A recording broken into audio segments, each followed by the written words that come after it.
যুবক, নষ্ট হইও না, চরিত্রহীন হইও না ভাইয়া, জীবনটা বরবাদ করে দিও না। নারী এমনি মিলে যাবে, হুদাই এত পাগল হইও না। এমনি একটা বিবাহিত হালাল স্ত্রী আল্লাহ মিলাই দিবে, এটা আল্লাহর ওয়াদা। যাকে আল্লাহ তাআলা পুরুষ বানাইছেন তার জন্য আল্লাহ তাআলা হালাল স্ত্রী সৃষ্টি করেছেন। ও কিত্তা তুমি এরূপ পাগল হয়ে গেছো?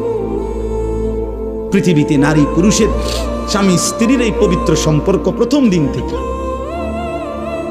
দিন থেকে পৃথিবীর প্রথম সম্পর্ক কিসের সম্পর্ক? স্বামী স্ত্রীর সম্পর্ক। আরে আদম হাওয়া কি ছিল? বুঝো নাই কথা? পৃথিবীর প্রথম সম্পর্ক কিসের সম্পর্ক? স্বামী স্ত্রীর সম্পর্ক। আদম হাওয়া তো কি ছিল? তাহলে বোঝা গেল পৃথিবীতে আল্লাহ তাআলা প্রথম সম্পর্ক কায়েম করছেন স্বামী স্ত্রী। অতএব এটা চলবে, অপেক্ষা করো নওজোয়ান, নষ্ট হইও না। সারা রাত নারী দেখো না, ছবি দেখো না।